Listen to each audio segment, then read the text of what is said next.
Welcome back to another segment of Behind the Scenes of the Waltons. Today I'm going to be talking about the episode from season 3, The Statue. If you're enjoying these, please do like and subscribe. The Statue was a script by Earl Hamner based on a story by Sumner Long and directed by our very own Ralph Waite. It was always fun working with Ralph as a director. He was very creative and liked to do things that were just fun with it. And he knew us all so well and the characters and the stories that he could bring additional personal little elements into it that another director who hadn't spent as much time may not know. An example of Ralph's sensibilities was when John Boy comes into Ike's store and there is Ike with Corbett on his lap and they are kissing. I don't think we ever really saw them just sitting, making out. So a sweet moment. I did notice, however, when John Boy came through the door, that this seemed to be a different backdrop through the window of Ike Godsey's store than what was usually used when we shot the interior. The interior of Ike Godsey's store was filmed on stage 26. In this case, when he went by this door, I thought, that looks an awful lot like the Walton front yard backdrop. I don't remember what it was, but just caught my attention. There is a church raffle that is raising money for something, and Zeb wins. When there's the gathering outside Godsey's store, I caught, again, a little piece of Cammie's brother, Jeffrey, here right up front. We don't really see his face, but I just went, oh, that's Jeffrey again. There's also a moment as all of the crowd is gathered that I spotted Eric's brother, Dana, also in the back, in this upper right corner of this shot here. So as I had mentioned, our siblings, mine, Mary's, Eric's, Cammie's, were frequently used as extras or background players in scenes when we shot them. Now, Miss Mamie and Miss Emily have donated this statue that Grandpa wins based on the character Annabel Lee from an Edgar Allan Poe poem that throughout the episode, Grandpa recites pieces of. However, Grandpa also recognizes that this statue reminds him of a woman he courted before he knew and married Esther. Esther remembers this too and is none too happy to have this statue around the house and everything because she's obviously, quite frankly, jealous. John Boy has a story based on the relationship between Miss Emily and Ashley Longworth, who we hear about all the time. He has done his interpretation of that story, and it is potentially going to be accepted in a magazine, but the editors would like him to expand on the story. It causes a lot of conflict for John Boy because Ike Godsey tells the Baldwin sisters about this, and they're all excited that a story about them and about this relationship is going to be published. John Boy's upset because he has done a fictionalized version that may not reflect well on Miss Emily. He's done it from an angle that it's more her fantasy of what would have happened than the reality of what probably actually happened. So he's torn. One evening when he is up in his room working on this expanded version of the story, Olivia comes and knocks on his door. In this shot, I did a double take because I know how that upper hallway was laid out. And I have mentioned that the parents' room doubled as the girls' room. They just changed out the furniture. So the layout of that upper hallway did not make sense to me as Olivia comes from a door and then moves this direction and knocks on John Boy's door. That would have meant that the door she came from was actually where the attic door was. So that didn't make any sense, which to me said, oh, that must have been her coming from what was usually their bedroom door or the girls' bedroom door. And if she moved to her right, she would have been knocking on the boys' bedroom door.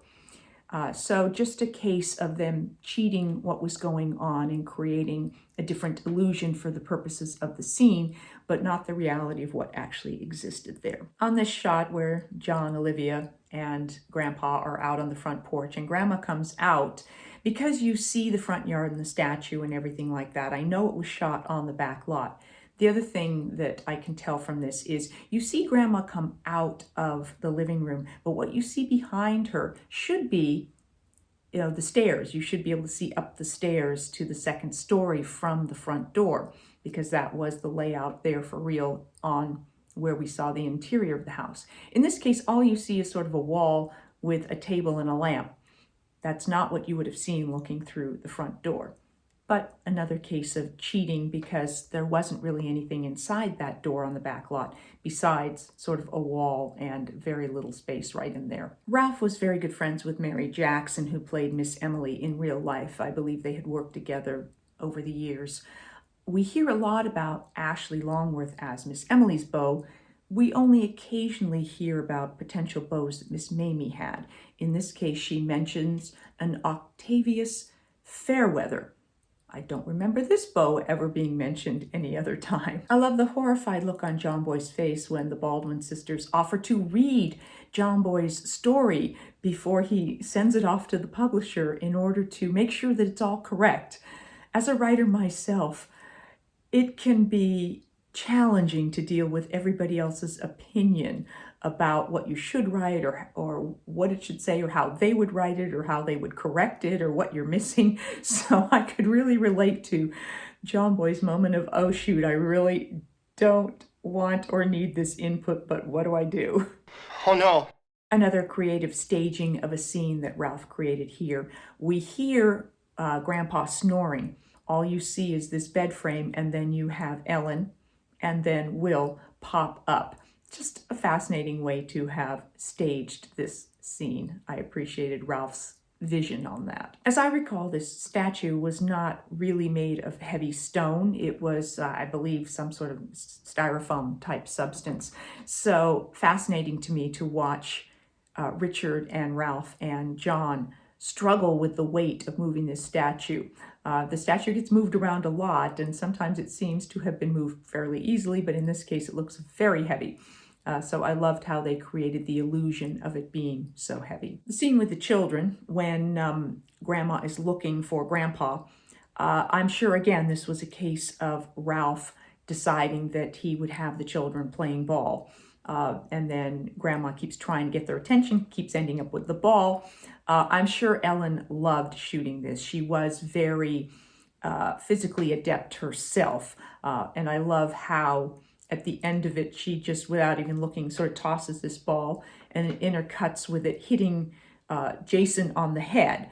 Now, when Jason was hit on the head, that would have been a much closer angle from where the ball was tossed, and I have no idea who actually tossed the ball to hit John in the head, and how many times it had to be done to get it on his head the way they wanted. Because we were fortunate enough to be in an era where we shot in 35mm film as opposed to so many things that are done digitally today, there were opportunities to craft these just stunning shots. This, to me, of Miss Mamie just looks like classic old Hollywood movie making. And our cinematographer, Emil Oster, just created beautiful lighting of a beautiful subject. In the end, both Grandpa and John Boy make choices to give up something. In the case of Grandpa, the statue of Annabel Lee, he decides, in keeping actually with the theme of the actual poem, that he will give Annabel Lee a burial at water, at sea, so to speak, but in Drusilla's pond. What I remember about this is that they launched it over, and you also see that you do not see them lift it onto that railing there, because it would have been very heavy and awkward for them to do that if it was really stone, and of course you can't then show that it weighed very little.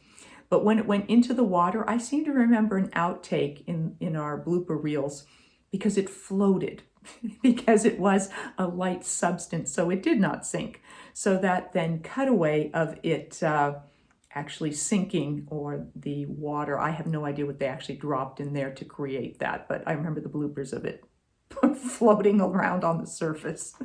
For John Boy, he makes the choice to not send the story off, because he recognizes as he is reading it to the Baldwin sisters that he can't do this to them. He can't, in a sense, highlight the fact that he feels Miss Emily's whole relationship with Ashley was a fantasy she cultivated in her own mind.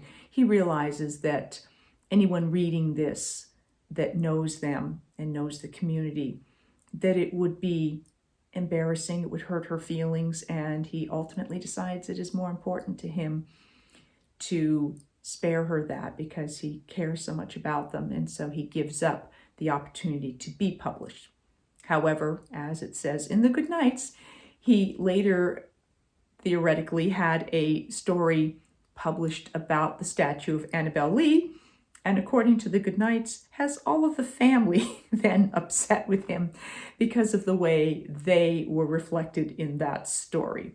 So he just couldn't win on that one, but a fun episode. That's what I have for you for this segment of Behind the Scenes of the Waltons about the episode The Statue.